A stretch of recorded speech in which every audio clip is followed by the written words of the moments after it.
Well, here we go, another edition of Mystery Wire with George Knapp. Hey, Ron, how you doing? Hey there, George. Doing well. How are you? Good. Okay, I'm Ron Futrell. We got Carlos Sampson and John Force helping us with this show. Okay, UFO disclosure, had it recently from the feds. It's been a busy time. Is it safe to say? It's been a very busy time for you, but you've been waiting for this sort of stuff for a long time. Yeah, aren't these my golden years? Aren't I supposed to slow down, take it easy? It's hard to walk away from it now, though. You know, there's so much going on. And wow, this last couple of weeks, kaboom, a lot of stuff dropped, including news of a secret investigation that the world didn't know was going on. You know which one I'm talking about? Yes. We're going to find more out about that. Yes. Yeah, so it's separate from the release of all this information from various agencies as ordered by President Trump. As you know, members of Congress are pretty dissatisfied with AARO, the organization that was created to investigate the Pentagon, of which it's a tiny little small part. So I think a couple of those representatives in the House, and you can guess their names, ordered the GAO, that's the General Accountability Office, used to be the General Accounting Office, to go take a look at AARO. And it's not just a financial audit, which is part of what GAO does, but it's also a performance audit.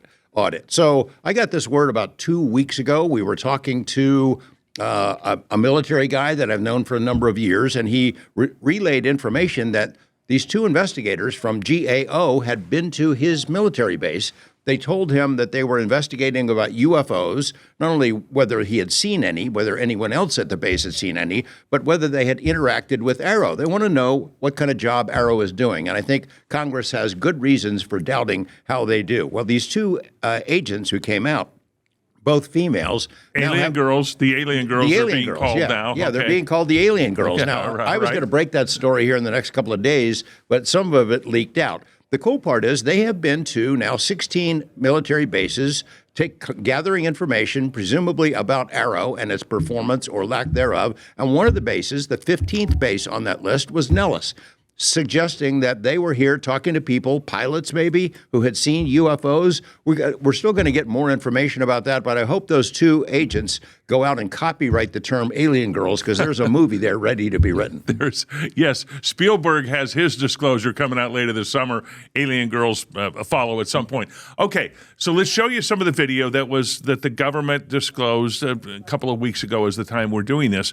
But I do want to ask you about your role in this, George, and it's obviously not working for the government, but working with government officials to disclose this stuff and find out where it is. I'm not going to ask you who you're working with unless you want to say, but how difficult is it to find some of this stuff? It's not easy in all the government servers, but you know where it is and you pointed them in the right direction. Yeah, I mean, you need help. You know, you need help from people on the inside. Whistleblowers, witnesses, people who are willing to share information, point out where things can be found, do it in a covert way so they don't get themselves in trouble, especially in cases where it's classified information. So we have been working with Congress. There's no secret about that. My relationship with Harry Reid went back, decades, and some of his colleagues and investigators that he sent out, we shared information with them. I was friendly with the OSAP guys who did the biggest UFO investigation ever funded by the U.S. government. So a lot of that information is sitting there in the archives. I hope that gets disclosed as well. But more recently, members of Congress. I mean, it's no secret. I've interviewed them, talked to them. I was at a hearing and have given them some suggestions on where they can find good stuff. And they're on it right now. There's a list of 46 videos. I think two or three of those were in this recent release, and we have released in the past. There's some really good stuff beyond that the Air Force has, that they now know where it exists, and they're watching it to make sure it doesn't suddenly vanish from government servers. But even though they know where it is, it's not easy to get it. I know they're confident that those things will be released, and when that stuff comes out, I think we're going to have a lot more clarification about the UFO mystery, because there's some pretty good stuff in there. Well, and you and I had chatted the day that this was released, and we did a story here on that. And we found out that it's not certainly government releasing this stuff gives it credibility to some degree. Is that the way you see it? Yeah, I understand why people are frustrated with what came out. I am too, and there's some good reasons. What was left out is, pretty significant. And we'll get into some specifics, but I am encouraged by the process, the fact that it came from the top on down, and he said, go release the files. Not much more specific than that. What we don't know is who is in charge of deciding which of these files gets released. 70% of the files that the FBI released have already been up on the FBI's vault online. I think that having it under this umbrella gives a little more significance. And although there are documents in there, for example, the Twining memo that I've talked about before, very significant document. 99% of the people out there have never read this before. 500 million of them went to that website to look at whatever it was in the first 24 hours. That's a good thing. That's a good thing that people, not crazy. everyone is like us, Ron, and spends 24 hours of their day when they're awake digging into this stuff. They have barbecues, they have lives, kids, dogs. So for all the people who have regular lives who don't spend all their time digging into this, the release of that information is significant. But go ahead. And it's pretty simple. It's pretty easy on the government's website, on the Pentagon's website. Right.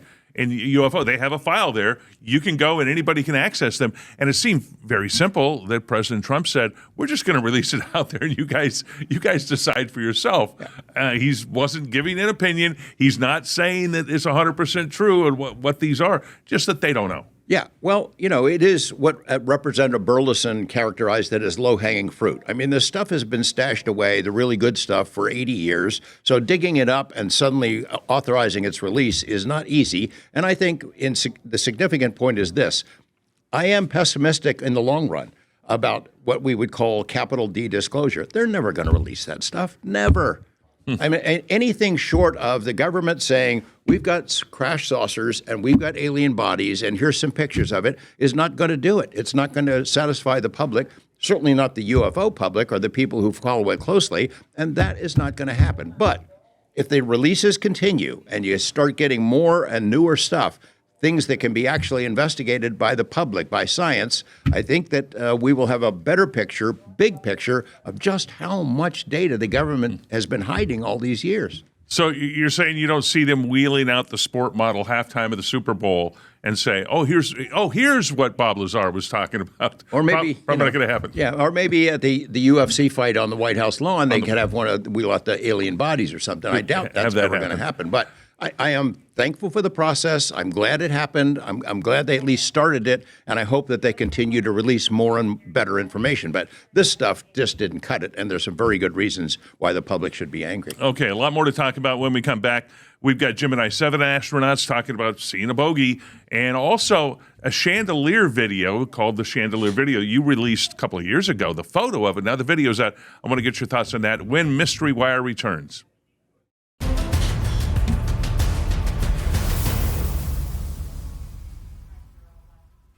All right, welcome back to Mystery Wire. One of the videos that stood out to me was a chandelier video.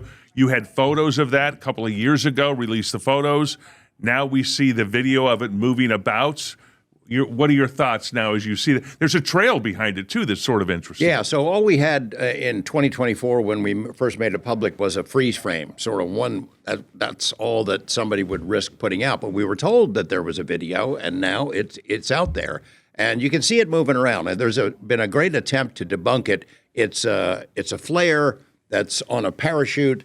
It doesn't look like that kind of movement from a flare on a parachute, and a lot of folks have pushed back on it. There are attempts to say all of the videos released in this big data dump have been debunked already. They've all been released before, and they've all been debunked. Well, that's not true. That's not even close to being true. People are seeing this in general, a lot of this stuff for the first time. And in a UFO world, of course, debunking can happen just like that. You just declare it to be debunked, and therefore it's like waving a magic wand. Somebody says it's debunked, and it's debunked. It hasn't been explained. I do have a point, though, that there's a group called SCU, the Scientific Coalition for UAP Studies, which wrote a really good, interesting analysis of the whole data dump on UFOs. And we'll post it somewhere on Mystery Wire, but they make out that all of these videos are kind of interesting. We did take them all together, but all the metadata has been scrapped. These are copies of copies, and so you can't analyze where did this happen, when it happened, and what kind of movement is really happening there. So you can't do a real scientific analysis of what was been released. So if they really want to make some inroads and appeal to the public and give us something that's significant, you got to include the metadata in the original releases. And find out when, where, what, how, who, exactly. and all of those issues. Okay, one of the things we found out, 1965, you got Gemini 7 takes off. Jim Lovell, Frank Borman are the astronauts. It's going around the Earth because that's what Gemini did. It was December 1965. They did 206 rotations around the Earth. Very interesting conversation near takeoff. Frank Borman, you had heard about it in the past, and now we have the conversation. I want to get your thoughts, but first let's hear Frank Gorman and Houston Control. This is Houston. Say again, 7? So we have a bogey at 10 o'clock high. Roger. Gemini 7, is that the booster or is that an actual sighting? Actual sighting. Gemini Control here again. The reference in that conversation to the third unidentified object, of course, the third object was bogey. There were several references to the bogey. This is the unidentified object. It was Borman who reported sighting the bogey. This is Gemini Control in Houston at 4 hours, 24 minutes into the flight. Okay, early in that flight, Frank Borman seeing something. Any guess? What are your thoughts on that? Well, I can tell you what it's not is their booster. So that actually has been out before. Some of this audio had been out before, and you can hear the actual exchange they're having with the astronauts. And the other one, Jim Lovell, by the way, who piloted Apollo 13, he was played by Tom Hanks in a great movie.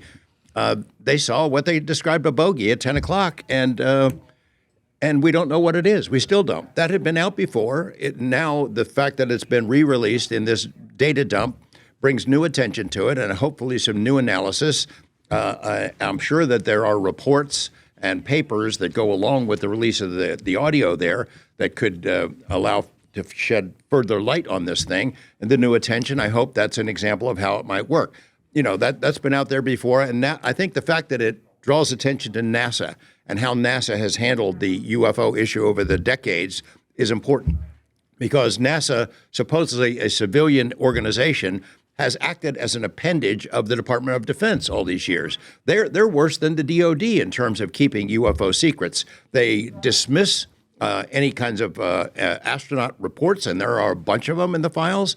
They cover it up. They get astronauts who said things publicly, people like Buzz Aldrin, to walk it back. They've been no friend of disclosure. It's funny that on the day that this release was made, NASA's current administrator issues this statement, we're so glad the age of transparency is here. I'll bet you are. Yeah, I bet you. Yeah, well, they fought it all the way. Other agencies have been fighting this. The FBI and CIA does not want this stuff out. That's a barrier, isn't it? Yeah, I mean, the FBI has put out, they've got this vault online. They put out a lot of stuff. Pretty much, 70% of what was released here the last week or so has been up there before. There's a lot of stuff they haven't released. And CIA, I'm not even sure they're in the mix yet. We don't know exactly who's coordinating it, but CIA is sort of the dark heart of the UFO cover-up. They've been involved in this pretty much every step of the way.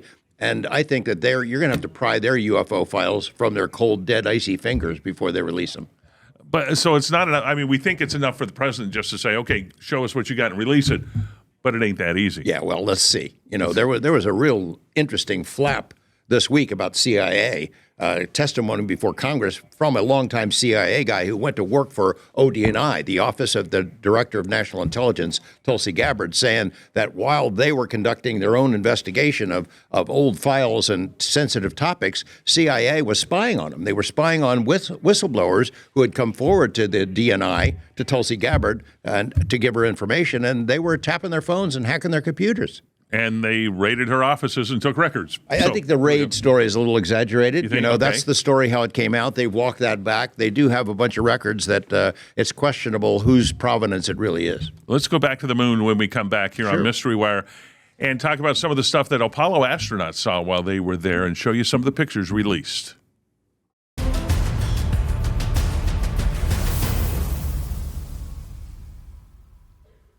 Okay, over the years, astronauts have reported seeing a lot of strange things out there, and we saw some of the photos now. And again, these are astronauts. Not some guy walking out of a bar on a Friday night with too much to drink and looks up and sees something. Okay, these are NASA astronauts reporting seeing strange things in the sky. What did we learn from some of these photos?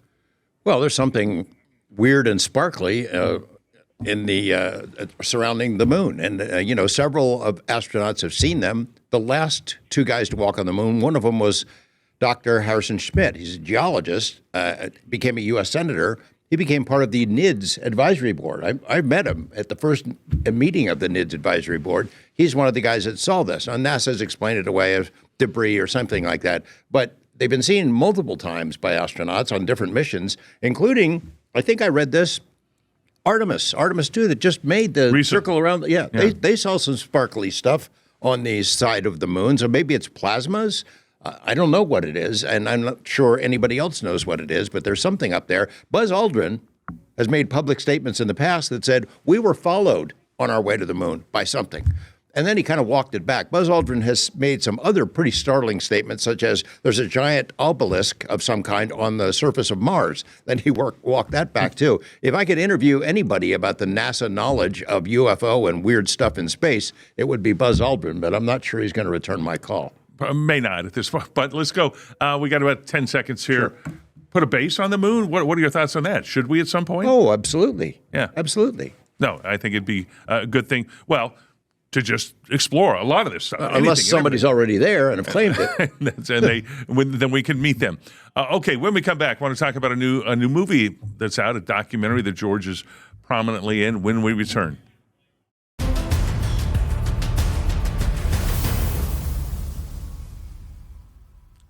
Okay, we are in the age of disclosure and a lot of documentaries getting released and movies coming out.